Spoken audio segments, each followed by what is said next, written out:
All right, for I think the last time or maybe second last time, I send it over to you, buddy. And like you had mentioned earlier, I know my ride in, it was one of the more difficult ones I've ever had coming into work. Right, this is a good event for Northern Ohio, especially our northern tier counties. Secondary snow belt, you're in this just as much as the primary snow belt as well. Look at the snow that continues to kind of stream off the lake. Embedded within this, we've got two main bands right now that just continue to produce heavier snow. We're talking 3 to 4 times the amount of snow outside of that. Lorain County near Oberlin, look how persistent this heavy band has been. Central and southern part of the county, we've got over a half a foot for you. And then this one has been the main band coming into Cleveland, stretching out towards all the heights on the east side, getting into Geauga County. We have reports of up to a foot in Geauga County, 7+ inches in Shaker, and that continues to obviously change here as we go through time. All right, your Union Home Mortgage 10-day forecast. We've got weather impact alerts today. We've got the cold air around that will continue as we go throughout the morning, and that will continue in the afternoon as well. Eventually, this lake snow will come to an end.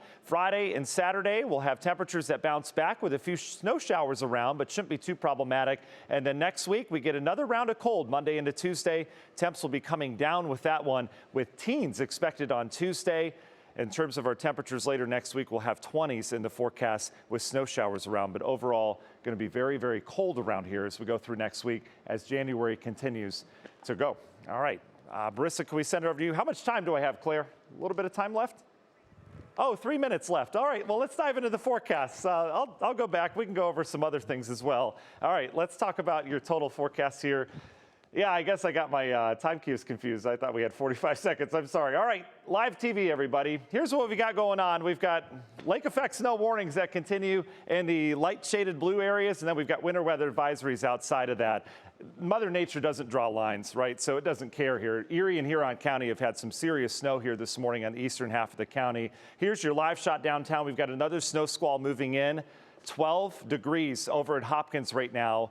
-5 is the wind chill. We've got gusty winds as well. So there's your radar. Let's dive in and take a look at some of these communities right now. We've had heavy snow overnight. Geneva out towards Ashtabula. That band has kind of merged with this one here in Lake County where it's coming down pretty good. Once you hit about the Vrooman Road exit, then you get over towards Menor. That's where it's coming down pretty good right now. Then we've got another squall heading into Ashtabula. Northern Geauga County, Chardon, you've been in and out of it as well, but overall it hasn't been, it's too heavy in Chardon compared to this band here in eastern Cuyahoga. This is where the meat and potatoes are, heading through Cleveland out towards all the heights, Bedford Heights, Garfield Heights, Shaker Heights, all with heavy snow stretching into Solon, Chagrin Falls, Bainbridge, all picking up good snow. And then here's that Lorain County band. This has been persistent from Wakeman down towards the Pittsfield area. That band has gotten all the way into areas of Medina County as well. Medina, you've been in and out of the heavy snow all morning. At times, that's gotten into Summit County. Cuyahoga Falls, Copley over towards Gent. You've picked up some heavy snow from that band coming off in areas of Lorain County.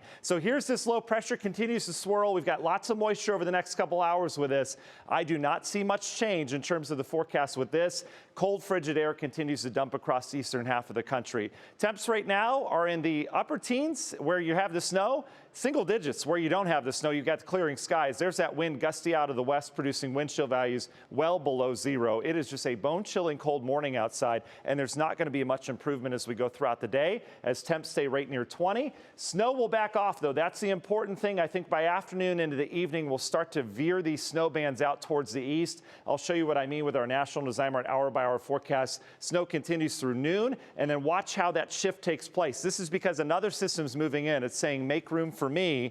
And so the bands say, okay, we'll get out of the way, and eventually they'll head out towards the east. But those impacts are going to be felt all the way through evening with that cleanup. Some snow shower activity tomorrow, not too big of a deal. It'll come and go. Temperatures are going to be up near 30 as well, so not bad. How much snow from here? I've got another 2 to 4 out towards the west with that band. I think another 3 to 6 with this band persists coming out of Cuyahoga into Geauga County. Ashtabula County, I think we may be a little bit overdone, but another 2 to 4, maybe 5 out of that as that weather impact alert continues.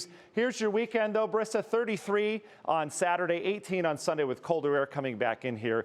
And we already showed you the 10-day because I messed up. So it's going to get colder on Tuesday around here. We know that. But you've been tracking a lot. You've been super busy this morning tracking the roads. Not as busy as you. Round of applause for Matt Wins. He's on day 12, everybody. Okay.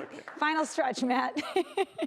Taking a look outside right now. Conditions are still very, very not great. This is very low visibility. 271 here at Cedar Road. Northbound and southbound through this stretch of 271. Average speeds about 32 miles per hour. Usually it's about 65, 70. So that's what we are seeing through that stretch between Beechwood and Pepper Pike. Taking a look at the big picture map right now, we are tracking an accident on 480. It's now 8:54 this morning, so not exactly peak rush hour, but this will still slow some drivers down. We do have a lane block right here at Granger Road. The accident's been there for about 20 minutes. Fingers crossed it will get cleared here soon. Another stretch of 271, we are seeing lots of stop and go traffic is just south of where that live shot was. It's right here through the Bedford Heights area, those northbound lanes specifically before it merges on in with 480. And to put it into perspective, that's the accident we just saw there at Granger Road. All right, so let's look at some drive times here. If you are traveling between 422 and I-90 on this stretch of 271, past Cedar Road, going to take you 23 minutes. Again, speeds through there about 32 miles per hour. And if we look at some more drive time, 77 between Independence and the city of Cleveland this morning, we're talking 480 to I-90, going to take you 10 minutes. Things are starting to clear up through there. Southbound going to take you just 11 minutes. About 10 minutes ago, that drive time was about 13 minutes, so things are certainly looking better. Route 8 also starting to clear, going to take you 19 minutes right now to get between 76 and 271. All right, I planned my day around you yesterday. You were right on. How about today? When should I go shovel? Once you shovel this afternoon, if you can wait that long. That's what, yeah. But yeah, afternoon, you'll be fine. All right, great job, everybody. Thanks. All right, You have a too, great Dave. day, and we'll see you again tomorrow morning.